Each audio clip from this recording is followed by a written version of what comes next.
I mean, look, here's the thing.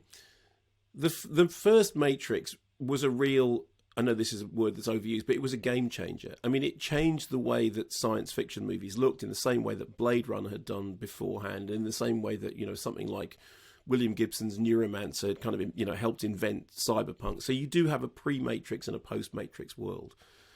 Neither of the immediate sequels lived up to the original. I mean, Reloaded was a mess, although it did have an absolutely brilliant chase sequence, and I've told that story so many times about seeing it in Hollywood and the round of applause at the end of the chase sequence. And then Revolutions, was just a what? Sorry? And okay, there's just lots of over-egged religious metaphor, and I remember very little about it apart from Keanu being Jesus, and So the fourth installment for my money, Matrix Resurrections, which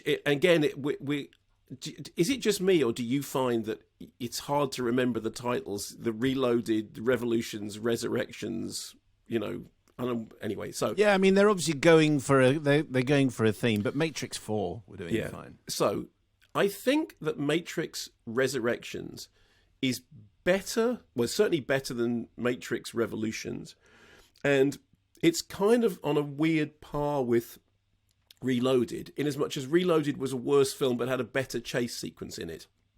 And there is nothing in this that would match the chase sequence from Reloaded.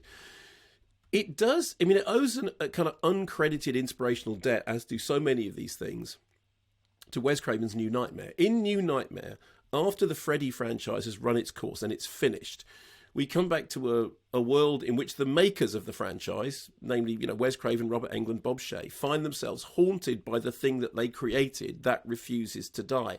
And that scenario is kind of set up as the beginning of Matrix Resurrections. I want to be very careful about not saying anything. I know that it's interesting in that interview that you talked about the fact that one of the last shots in the film is actually in the trailer, and you were worried about whether or not you should give anything away. And it was interesting to hear Keanu say, yeah, I agree, there are too many things in trailers. But because I don't want to spoil anything for anyone, let's just say that scenario is effectively repeated in the same way that, that we've seen things like the self-referentiality of Space Jam, of the new Space Jam, in which there's all the discussion about the film company's archives. And here there is a discussion about Warner's owning the Matrix and therefore wanting another Matrix. And there's a funny thing in which there's a discussion about what the Matrix means and what the Matrix is, and what does the word Matrix mean, and a kind of, well, it's this or it's that or it's the other thing.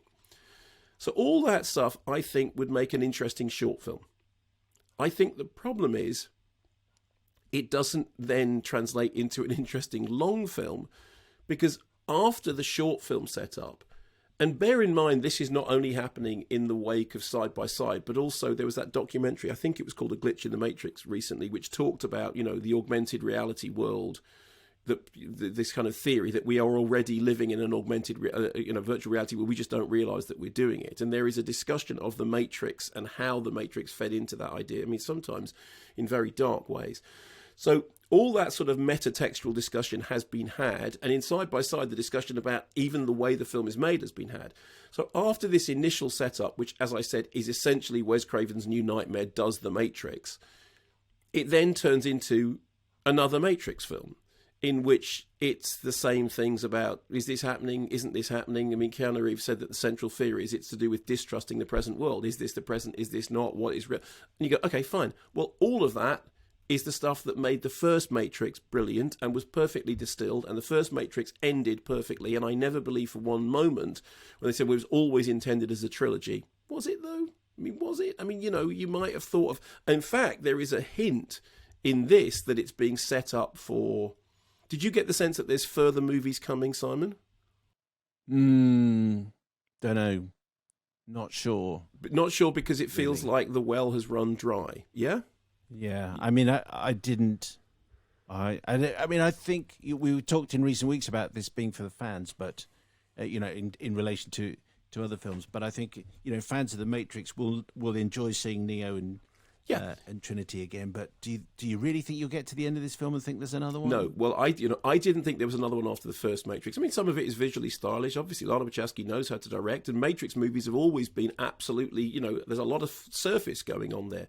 What there isn't is there's none of the jaw-dropping effect of seeing bullet time for the first time. There's none of the head-spinning revelation of taking the red pill or the blue pill and suddenly realising the whole white rabbit thing is working so well. There's none of that. There's an interesting meta-textual short film that owes a debt to a film that came out in a previous century, not The Matrix, that came out before The Matrix. And then after that, it sort of becomes greatest hits. There's a kind of nice love story at the centre of it. And there are callbacks that are quite cool occasionally.